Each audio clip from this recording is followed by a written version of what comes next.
6 climate change activists are set to appear in court here in Lyon. In Lyon, France today, 2 months after they were accused of stealing portraits of the French President Emmanuel Macron. They were taken from municipality buildings ahead of the G7 summit in France in August. Euronews' Guillaume Petit covered the protests at the time and has been following the trials closely since. He joins me now for more on this in the studio. Morning to you. It's 2 months now since the G7 was held here in France, and this trial is just one of many that are going on. Talk us through them. Yeah, it's one of a series of 20 trials ongoing. More than 130 portraits of Emmanuel Macron were taken down in city councils over a month and were held by protesters during the G7 at this march we saw. As a result, there were 75 police searched and 40 people were placed in custody.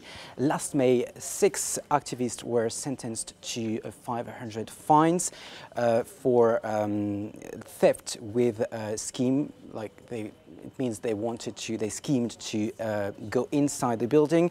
But it's really interesting to take a look on the profile of these activists. They are teachers, farmers, retired, freelance. Some are married or have children, and they did that for them too.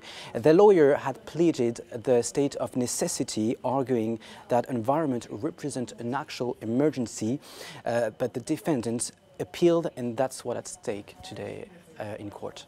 Well, talking about what's at stake, what precedent might these trials set to have further ramifications on other protests? Well, if these 6 activists were sentenced, 2 others 2 months ago were not. The case was dismissed. This time, the judge ruled that the lack of action to face global warming tackled by scientists could lead to invent new forms of protests against the French president to go further than just voting in election.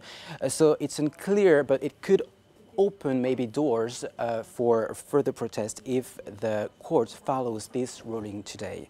And at the same time, I've asked 2 months ago these defendants if they had regrets about what they're doing because they took risk to go to prison.